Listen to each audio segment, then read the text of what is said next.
Assalamualaikum warahmatullahi wabarakatuh. Alhamdulillah, wassalatu wassalamu ala rasulillah wa ala alihi wa sahbihi wa mawalah. Amma ba'd, sahabat yang dirahmati oleh Allah subhanahu wa ta'ala. Ketika kita bicara tentang taharah atau bersuci di dalam fikih, maka ia terbagi menjadi dua. Yang pertama taharah dari hadath, yang kedua taharah dari najis. Saking pentingnya tema taharah ini, para fuqaha ketika menuliskan kitab-kitab fikih mereka selalu diawali dengan bab taharah. Maka pada kesempatan kali ini kita akan mengulang kembali apa yang telah kita lakukan setiap hari dan kita mengupas kembali apa itu dan bagaimana cara bertaharah, khususnya taharah dari hadath. Sahabat, ada 3 hal yang dapat kita lakukan untuk bersuci dari hadath. Yang pertama, hadath kecil dengan cara berwudu. Yang kedua, hadath besar dengan mandi besar. Dan yang ketiga, apabila kita tidak mampu melaksanakan wudu ataupun mandi, maka kita diperbolehkan untuk bertayamum. Sahabat yang dirahmati oleh Allah, yang pertama adalah wudu. Allah subhanahu wa ta'ala telah menjelaskan secara detail di dalam Al-Quran bagaimana tata cara berwudu. Allah subhanahu wa ta'ala berfirman dalam surat Al-Maidah ayat ke-6, Ya ayyuhalladzina amanu idza qumtum ila sholati faghsilu wujuhakum wa aydiyakum ila al-marafiqi wamsahu bi ru'usikum wa arjulakum ila al-ka'bayn. Ada 4 anggota tubuh kita yang harus dibasuh, yang harus diusap ketika kita berwudu. Wajah, tangan sampai siku, mengusap kepala, dan membasuh kaki sampai mata kaki. 4 hal ini oleh semua para ulama fuqaha bersepakat ini merupakan rukun atau fardhu wudu. Ditambah dengan niat di awal untuk membedakan bahwa perbuatan itu adalah ibadah atau bukan. Dan yang keenam adalah tertib. Artinya urutan perbuatan itu sesuai dengan apa yang disampaikan oleh Allah secara berurutan di dalam Al-Quran. Maka 6 hal ini di dalam madhab Syafi'i disebut sebagai rukun wudu, yang apabila ditinggalkan salah satunya menyebabkan wudu kita tidak sah atau batal. Sedangkan yang lain disebut dengan sunnah wudu, tetap tidak boleh ditinggalkan, tetapi andaikan dalam keadaan tertentu kita meninggalkannya, maka tidak menjadikan wudu kita batal. Dan di antara sunnah-sunnah itu dan tata cara berwudu itu adalah diawali dengan membasuh telapak tangan, kemudian berkumur-kumur, kemudian beristinsyak, memasukkan air ke dalam hidung, dan beristighfar, mengeluarkannya, memasukkan dengan tangan kanan dan mengeluarkannya dengan tangan kiri. Karena jamak kita ketahui tangan kiri selalu digunakan untuk membersihkan kotoran-kotoran dari tubuh kita. Kemudian sunnah selanjutnya adalah membasuh telinga. Kemudian di antara sunnah yang lain adalah menyela-nyela jari-jari tangan ketika membasuh tangan, menyela-nyela jenggot bagi yang punya jenggot ketika membasuh muka, menyela-nyela jari kaki ketika membasuh kaki. Kemudian sunnah yang lainnya adalah mendahulukan anggota yang kanan daripada anggota yang kiri. Sunnah yang lainnya adalah 3 kali ketika kita membasuh masing-masing anggota wudu. Dan di antara sunnah yang lainnya adalah berhemat, tidak boros dalam menggunakan air. Sunnah selanjutnya adalah ad-dalk atau memijat atau menggosok anggota wudu yang sedang dibasuh. Di dalam mazhab Maliki, ad-dalku itu adalah rukun yang tidak boleh ditinggalkan. Tapi di mazhab Syafi'i ini adalah sunnah. Artinya ketika ada air mengalir di keran misalnya, maka kita disunnahkan untuk menggosok anggota wudhu kita dengan tangan, maka sebaiknya hal-hal seperti ini tidak boleh ditinggalkan, karena di dalam mazhab yang lain ini merupakan sebuah rukun, yang artinya al-khuruj al-khilaf, al-khuruj min al-khilaf mustahab, keluar dari perbedaan para ulama itu adalah mustahab, sesuatu yang dicintai. Kemudian sunnah selanjutnya adalah mutawaliyah, artinya tidak ada jeda antara satu anggota dengan anggota yang lainnya dengan jeda yang lama dan panjang. Dan sunnah yang terakhir tentunya yang saya yakin semua sahabat semuanya hafal, berdoa setelah berwudu, asyhadu an la ilaha illallah wahdahu la syarika lah wa asyhadu anna muhammadan abduhu wa rasuluh, Allahumma ja'alni minat tawwabin waj'alni minal mutatahhirin waj'alni min ibadikas salihin. Sahabat yang dirahmati oleh Allah Subhanahu wa taala, yang kedua adalah mandi besar, bersuci dari hadas besar. Ada dua rukun yang harus dilaksanakan ketika mandi besar, yang artinya ketika Anda meninggalkannya maka menjadikan mandi kita tidak sah. Rukun yang pertama adalah niat mandi besar, yang kedua adalah meratakan semua anggota tubuh kita dengan air.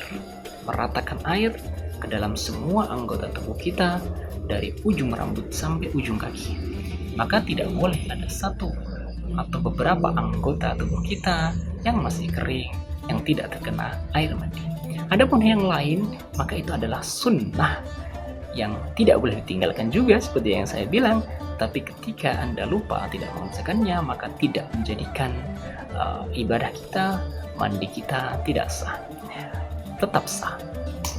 Di antara sunnah itu kita mengawalinya dengan mencuci telapak tangan. Perhatikan bagaimana Rasulullah ketika sebelum berwudu mencuci telapak tangan, sebelum mandi mencuci telapak tangan, bangun tidur mencuci telapak tangan, sebelum makan mencuci telapak tangan.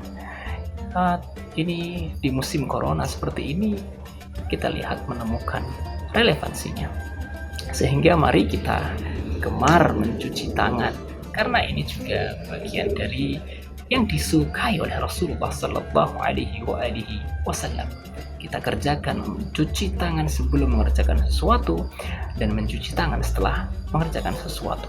Setelah mencuci tangan, kemudian mencuci kemaluan dari kotoran dan najis jika ada, dicuci dengan bersih, kemudian berkumur dan bersiwak atau sikat gigi, kemudian beristinjak dan berwudu seperti wudu yang telah dijelaskan sebelumnya.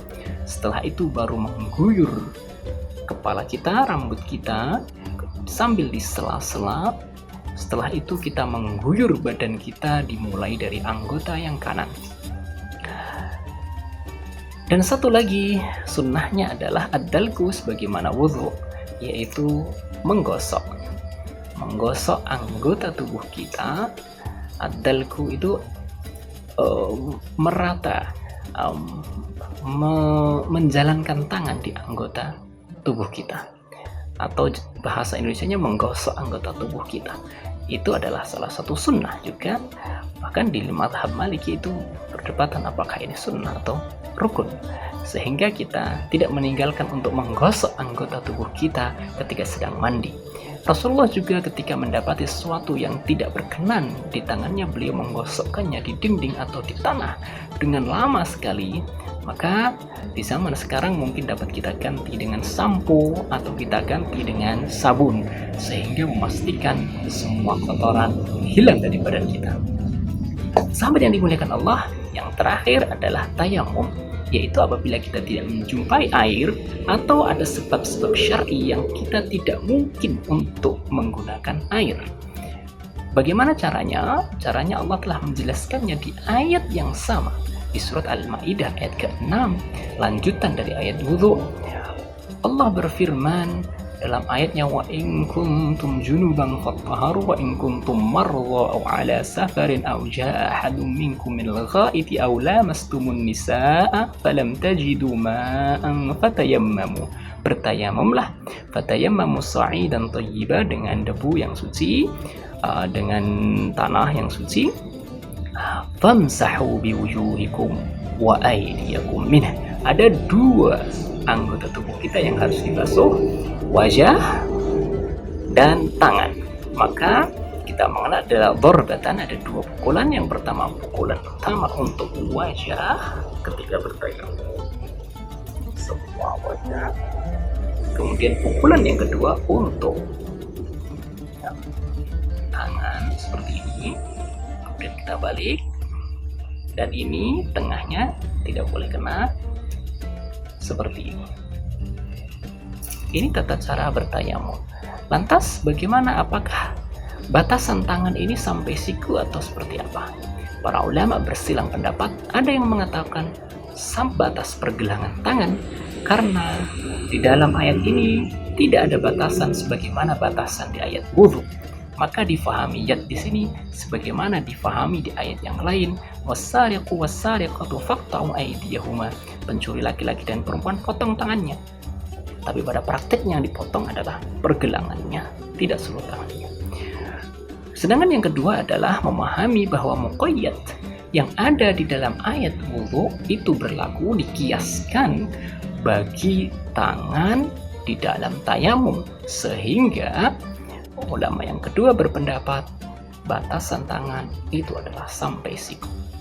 Kalau saya, sekali lagi, al-khuruj minal khilaf, mustahab, keluar dari perbedaan pendapat itu dianjurkan, sehingga ketika kita sampai siku itu keluar dari perbedaan.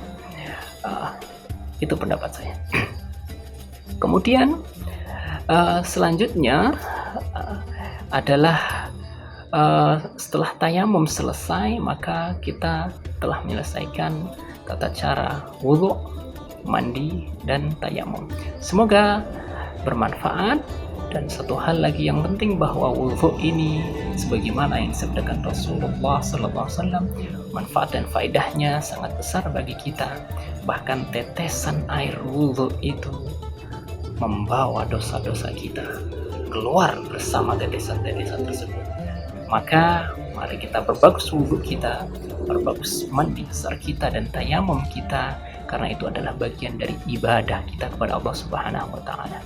Dalam hadis yang lain dan hadis sahih, wudhu nantinya akan berafar ghurran muhajjalin, dibangkitkan bersinar, karena min atharis sujud atharil wudhu, karena afarnya wudhu, karena bekasnya wudhu.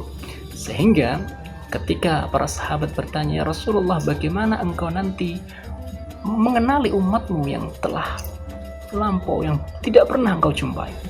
Rasulullah mengatakan, apa kamu tidak mudah mengenali kalau ada satu hewan, kuda misalnya, yang berwarna hitam sendiri di antara kuda putih, maka mudah sekali untuk mengenalinya.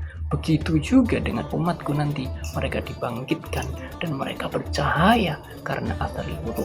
Semoga wudhu kita dan ibadah taharah kita tidak hanya mampu membersihkan zahir kita, namun juga batin kita, sehingga atharnya dapat kita rasakan di dunia dengan kebersihan kita, dan di akhirat mampu dibangkitkan dalam keadaan bersinar sebagaimana sabda Rasulullah sallallahu alaihi wasallam, dan diakui oleh Rasulullah, dijamin oleh Rasulullah, diberikan oleh Rasulullah syafaatnya kelak di hari kiamat.